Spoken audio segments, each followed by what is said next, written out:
اچھا بات عرض یہ ہے کہ میرے دماغ میں ایک کنفلکٹ ہے، وہ میں چاہتا ہوں کہ آپ ریموو کرنے کی کوشش کریے، اور جس میں کہ مجھے اپنا پرسنل ایکسپیرینس ہے۔ آج سے کوئی 20 سال پہلے میں نے ایک لوکل اتھارٹی ہے، اس کو میں نے پرویل کیا تھا کہ یہاں پہ ایک کمیونٹی سینٹر ہونا چاہیے جہاں کہ ہندو سکھ مسلم کو پریئر کرنے کی فیسلٹیز ہو، اور بڑی کوشش کے ساتھ وہ کمیونٹی سینٹر بن گیا۔ جب اس کی اناگوریشن ہوئی تو ہم نے یہ سوچا کہ ریڈیو ٹیلی ویژن سب کو بلایا جائے، اور وہ تینوں جو ہمارے ریلیجن ہیں ہندو مسلم سکھ وہاں پریئر کریں۔ تو سب کو میں نے بلایا، اور آمدیہ ایسوسیشن ان کو بھی بلایا۔ جو ہندو فیسٹیول تھا وہ ٹھیک ہو گیا، اور ان کو کہا، اس میں سب فیسلٹی تھی وضو کرنے کے لیے، اور ان کو جو ہندوؤں کے لیے وہ جو ہولی لائٹ ہے سب کی، تو ان کو میں نے کہا کہ آمدیہ بھائی صاحب کو بھئی آپ اذان دیجئے، اور بہت مسلم تھے، اور اتنا زیادہ پروٹیسٹ تھا کہ I just cannot tell you۔ کس نے پروٹیسٹ کیا تھا؟ مسلم کمیونٹی، مسلمانوں نے؟ ہاں جی۔ اور اس کے کس بات کے خلاف؟ اذان دینے کے خلاف؟ اذان دینے کے خلاف۔ اچھا، تو لیکن میری سچویشن ایسی خراب ہو گئی کہ ان کو کہا بھئی آمدیہ صاحب ہیں، یہ مسلم ہیں، یہ بھی اذان دیجئے اور آپ بھی اذان دے لیں، دونوں کا وہ ریکارڈ ہو گیا جی۔ اور مجھے آپ یہ دے دی اذان، دونوں نے اذان دے دی؟ ہاں جی، دونوں دی۔ لیکن میری وہ بدقسمتی یہ ہے کہ جب وہ ٹیلی ویژن میں پروگرام آیا تو جو انہوں نے اذان دی تھی لطیف خان صاحب نے، وہ انہوں نے دکھائی، ان کی نہیں دکھائی۔ اور انہوں نے مجھے آج تک فارگیو نہیں کیا ہے، معاف نہیں کیا ہے۔ ٹھیک ہے۔ اچھا، تو اس 20 سال ہو گئے، لیکن میں آپ سے 2 ریکویسٹ کرتا ہوں۔ ایک تو یہ ہے کہ اتنا زبردست پروٹیسٹ انہوں نے کیوں کیا ہے، آج تک میرے خلاف ہیں وہ، لیکن آئی ریسپیکٹ دیم۔ دوسری چیز یہ ہے کہ 20th سینچری میں اس کا کوئی ریزولوشن نہیں ہو سکتا ہے، اور جو کنفلکٹ دور کر میں اس کرتا ہوں، ہو سکتا ہے۔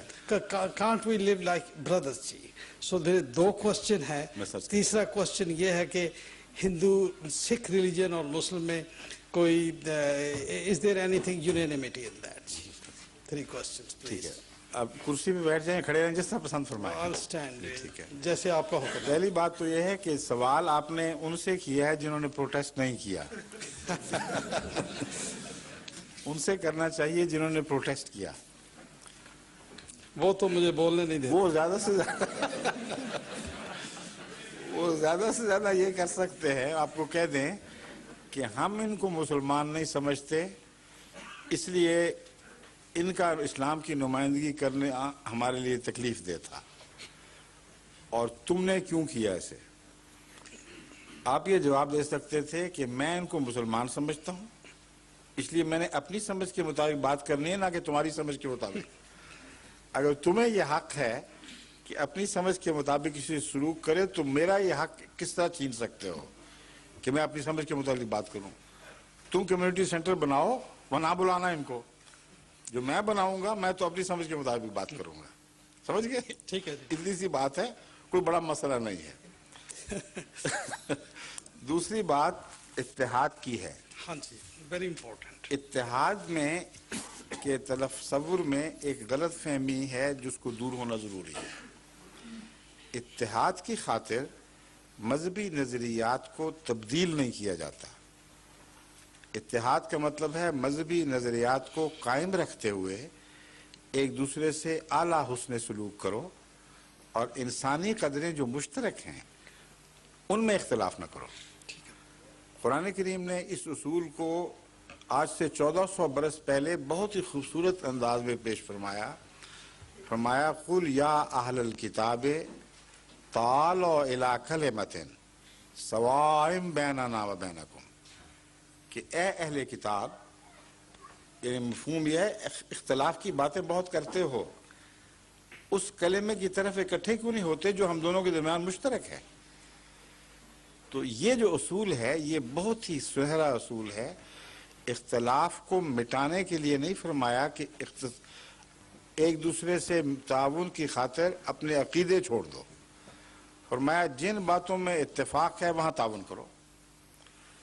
اس پہلو سے تمام دنیا کے مذاہب کا اتفاق ممکن ہے۔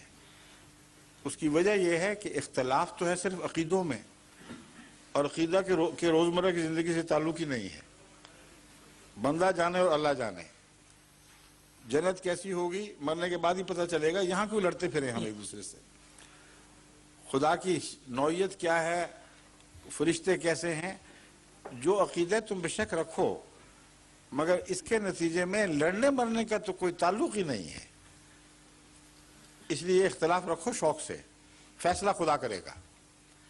مگر خدا تعالیٰ نے جو اخلاقی تعلیم دی ہے وہ ہر مذہب کی ایک ہے، معمولی فرق ہونے کے باوجود کوئی ایسا فرق نہیں جو کسی کو چبھے اور تکلیف دے۔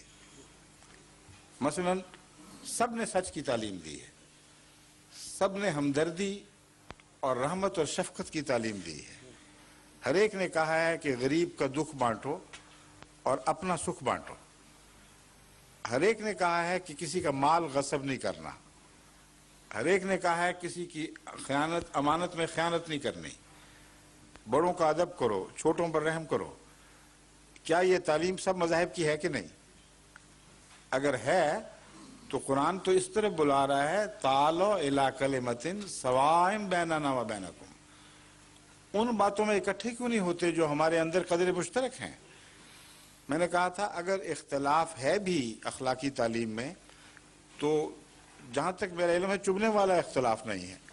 عیسائیت کہے گی کہ نہیں، معاف کرنے کی انتقام نہیں لینا، بلکہ ایک گال پہ تھپڑ مارے تو دوسرا پیش کر دو، اس میں ہمیں کیا تکلیف ہے؟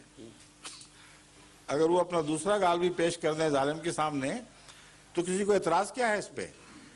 اس لیے اخلاقی تعلیم دنیا کو امت واحدہ بنانے کے لیے جہاں تک انسانی میل جول کا تعلق ہے، انسانیت کا تعلق ہے، یہ مشترک ہے، اس پر زور دینا چاہیے۔ Thank you.